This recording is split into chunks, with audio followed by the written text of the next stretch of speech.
За эрүүл мэнд гэж юу? Эрүүл мэнд нь хоол хүнс, одоо зохистой хоол, дасгал хөдөлгөөн, оюун санааны сэтгцийн эрүүл мэнд, эрүүл бай, нийгмийн харилцаа, гадаад дотоод бидний амьдарч байгаа хүрээлэн буй орчин. За тэгээд мэдээж одоо энэ стрессийг хэрхэн зохицуулах тухай. Энийг дэлхийн эрүүл мэндийн байгууллага энэ зүйлийг та одоо хийх юм бол та эрүүл байна гэж тодорхойлоод байгаа. Гэтэл Webster Dictionary номон дээр юу гэж байдаг вэ гэхээр эрүүл байна гэдэг нь бол бидний одоо биеийн бүтэц үйл ажиллагаа 100% буюу тэнцвэрээ авч явахыг эрүүл байна гэдэг. Миний дуртай тодорхойлолт нь яалчгүй Webster тойл. Яагаад тэгэхээр бидний бүх хэрэгтэн 100% одоо тэр үйл ажиллагаа явуулахыг эрүүл байна гэж яриад. Тэр эрүүл мэндийг тодорхойлоход аюулгүй хэцүү. Яагаад тэгэхээр эрүүл байна гэдэг чинь өөрөө бидний гадаад дотоод орчин, ууж байгаа ус, идж байгаа хоол, мэдээж стресс, гормоны тэнцвэртэй бай, цусантах сахар орж ирнэ. Жин илүүдсэн байвал одоо эрүүл байна гэхэд бас хэцүү. За тэгээд мэдээж сэтгэл зүйн доктортой байдал орж ирж байна. За тэгээд багасаа авсан траума буюу сэтгцийн тэр зочрол гэдэг юм сүүлийн үед маш их яригдж байгаа. За тэгээд харшил орж ирж байна. Эрүүл байна гэдэг чинь өөрөө аюул том цар хүрээ. Тийм болохоор эрүүл мэндийг бид нар тодорхойлоход яг үндэ аюул хэцүү. Webster тойл дээр байгаа энэ бүх үйл ажиллагаа, бүх хэрэгтэн 100% үйл ажиллагаа явуулахыг эрүүл байна гэж яриад байгаа. Хоёр дахь ярих гээд байгаа зүйл юу вэ гэхлээр за бид нар ингээд Монголд ялангуяа энэ аюул их үзэгддэг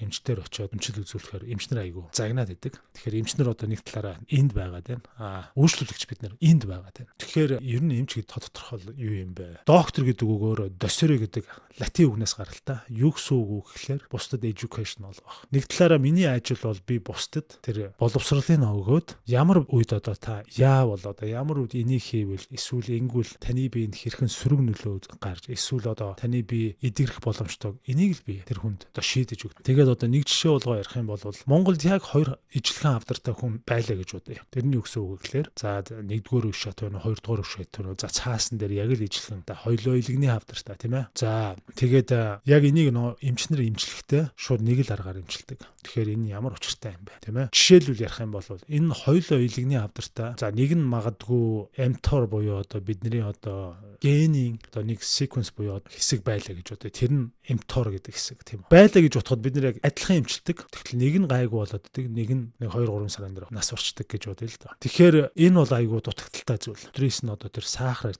тижээгж гинөө эсвэл энэ хавдрис нь одоо эсэлтлэр тижээгж гинөө эсвэл заамаагаад глютамат буюу одоо сахар эсэлдэл за тэгээд ингээд ярих юм бол аюул олон зүйл байна. Тэгэхээр энэ зүйлийг яагаад ярьж байгаа юм бэ? Бичлэг үзлээ. Монголдо нэлээд дээгүр одоо би нэрийг бол дурдмааргүй байна. Ozempic одоо тарианы талаар ярьж байна. Ozempic гэдэг тариа. Тэгээ энэ нь өөрөө одоо Америкт одоо аюул том нэг лоосууд буюу одоо шүүх хурлаар ороо явж байгаа тариа. Мэдээж одоо хурдан аргаар турах гэж одоо Ozempic хийлгэснээс дараа одоо нейрон буюу мэдрэлийн эс гэмтсэн тэгээд бамбаа үйл ажиллагаа наалдагдсан ингээд яруул янз янзын түүхнүүд байна л да. Тэгэхээр эмч гэдэг хүн бусдад боловсрол олгонуул гэхээс бид нар ямар нэг эм сурчилж байгаа бол та бити тэр хүнийг одоо сонсооч гэж би уумаар. Ямар нэгэн зүйлийг өөрийнхөө эрх ашигыг одоо юу гэдэг өөрийнхөө тэр эмч гэдэг одоо тэр нэрний доор өөрөө ямар нэг юм сурталж байгаа бол энэ аюу буруу зүйл. Энэ хүн бол яг ёс зүйн хувьд бол энэ магадгүй Америкт одоо түүх хурл ийм юмд явж байгаа. Монголд яагаад энэ ороод ийм эмчнэр нь яагаад ингэ зарлаад энэ магадгүй манай Монголын улс төр орж гинөө эсвэл одоо энэ том эмийн сүлжээнүүд орж гинөө. Тэгэхээр ер нь бол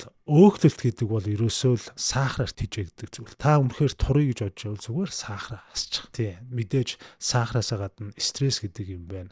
Мэдээж та амархан турахгүй энэ зүйл чинь та эрүүл хооллоод стрессээ багасгаад ирэх юм бол эн чинь айжмаар гайгүй гэсэн эмчнэр нь ингээд хүмүүсийн эрүүл мэндээр тоглож байна. Өстөө цаг хугацаанд харуулдаг бах та.